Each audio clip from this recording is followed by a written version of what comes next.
ओम नमो भगवते वासुदेवाय नमः। राधे राधे। जय श्री कृष्णा।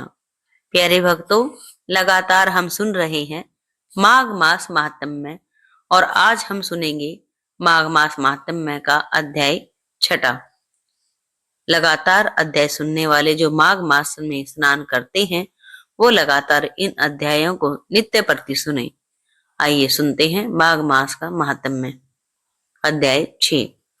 पूर्व समय में सतयुग के उत्तम निषेध नामक नगर में हेम कुंडल नाम वाला कुबेर के सदृश धनी वैश्य रहता था, जो कुलीन, अच्छे काम करने वाला, देवता, अग्नि और ब्राह्मण की पूजा करने वाला, खेती का काम करता था।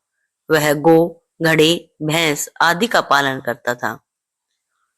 दूध, दही, छाछ, गोबर, घास, गुड़, चीनी आदि अनेक वस्तु बेचा करता था, जिससे उसने बहुत सा धन इकट्ठा कर लिया था।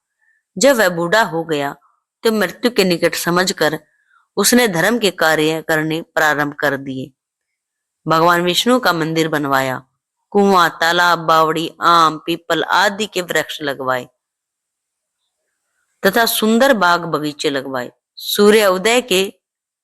सूर्य उदय से सूर्यास्त तक वह दान करता। गांव के चारों तरफ जल प्याऊ लगवाई। उसने सारे जन्म भर जितने भी पाप किए थे उनका प्रायश्चित करता था।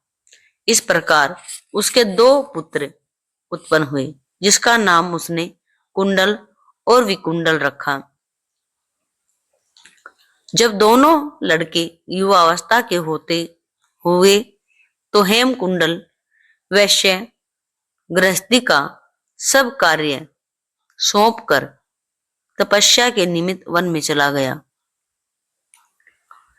और वहां विष्णु की आराधना में शरीर को सुखाकर अंत में विष्णु लोक को प्राप्त हुआ। उसके दोनों पुत्र लक्ष्मी के मद को प्राप्त होकर बुरे कर्मों में लग गए।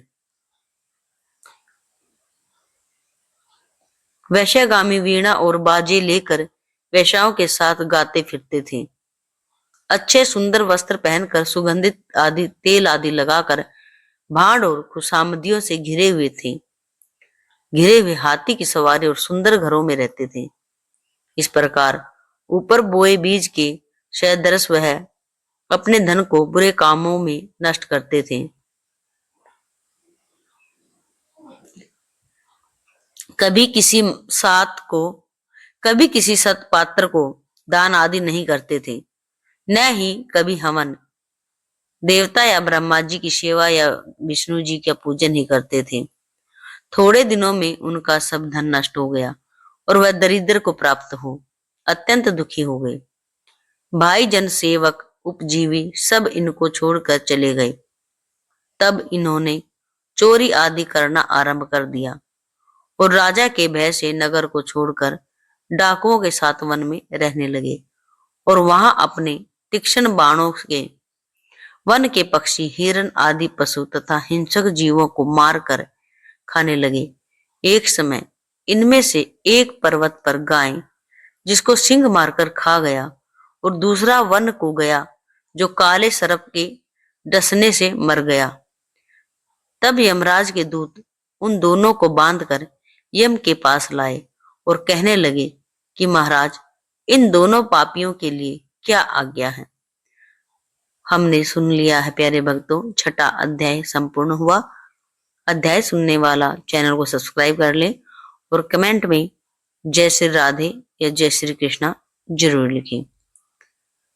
ओम नमो भगवते वासुदेवाय नमः। राधे राधे।